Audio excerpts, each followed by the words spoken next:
Into the quarterfinals we go now over in the Asian Cup. That's right, as Australia take on South Korea for a spot in the last four. Who's going to get it? Who's going to go home? We're going to take a little look at next.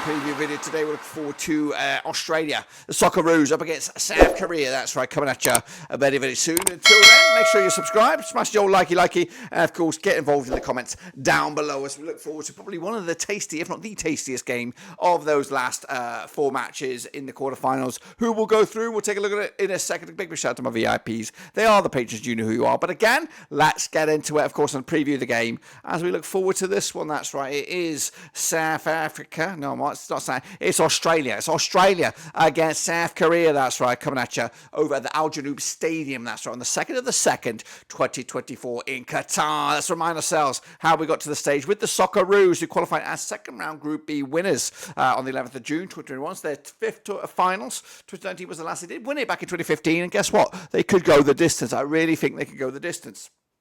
But Graham Arnold will be the manager there. Harry Souttar, the star man. 30-2 to go the distance. The semi-final was my pick, but I didn't think they'd have this journey.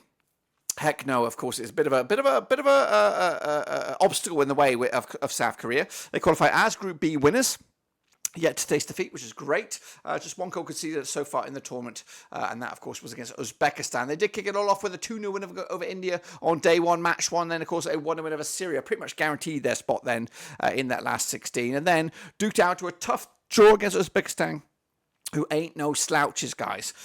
They did take care of Indonesia with a piece of cakewalk of a match, really, against Indonesia in the round of 16. This is probably their first major test throughout the tournament, despite, I think Uzbekistan is definitely equivalent of Australia, but this one's got something a little bit extra to it. So let's take a look at, of course, the key personnel for the Socceroos. We've got Ryan between the sticks, Behich, Rowles, Souttar, Atkinson, Irvine, Metcalf, McCree, Goodwin, Duke, and Boyle amongst the start 11, perhaps, on this one. As for South Korea, qualified as second round Group H winners on the 9th of June 2021. It's their 15th finals. 2019 was the last. They've not won it since 56 or 60. 1960 was the last. Klinsmann, my hero, the star man, or the manager there, he is a star man in my eyes. Kim Min-jae is your star man. 92 to go distance. I did predict them to get to the quarterfinals. Interesting enough, eh? But of course, this is their journey so far. Of course, qualified as runners up in Group E behind Bahrain. Of course, they did beat Bahrain 3-1 win in the opening day, and then of course they drew with Jordan, and then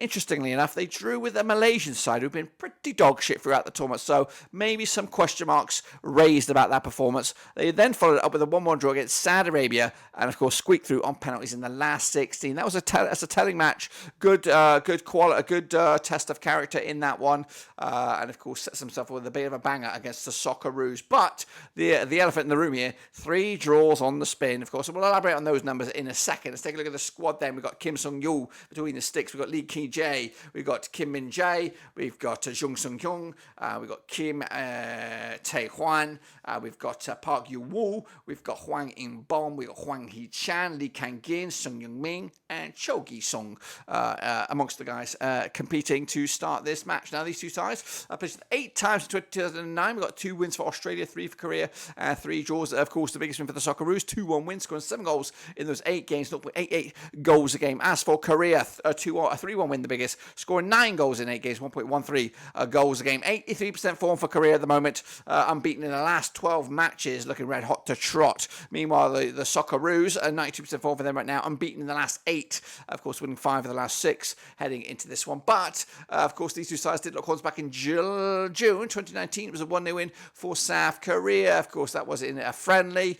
Of course, the goals for Socceroos coming from Martin Boyle so far, chipped in with a couple of goals. Jackson Irvine as well with a couple. Meanwhile, Lee Kang-gin, the top goal scorer for South Korea with 3. Sung Young-min's got a couple as well heading into this one. The odds from the bookies, we do have Australia 23-10 for the victory, 23-10 is also the draw. 5-4 is your Korea on this one. The public vote is out there. 77% gone with Korea. Australia's just getting 23% of the vote. But what about me? I'll tell you about me in just a second. Of course, we'll quick look at the overall odds here. Australia coming in at third favourites, 5-1. But standing in the way, our second favourites, South Korea, 11-4. And that, my friends, is where where my vote lies here. I'm going to go with a Korean victory, 1-0 win for them on the night. Of course, Australia will, of course, give it a best shot, but ultimately South Korea will nick it over the line, whether it's in extra time or not. I don't care. It's going to be a 1-0 win. They'll go through to a semis. I've still not been impressed with Klinsmann so far as a manager. I think he is on borrowed time. Unless he wins the pissing thing, I think he could be out on his ear at the end of this tournament. But that's it, guys. Subscribe, thumbs up, catch you later. But until then, guys and gals, we're done right here.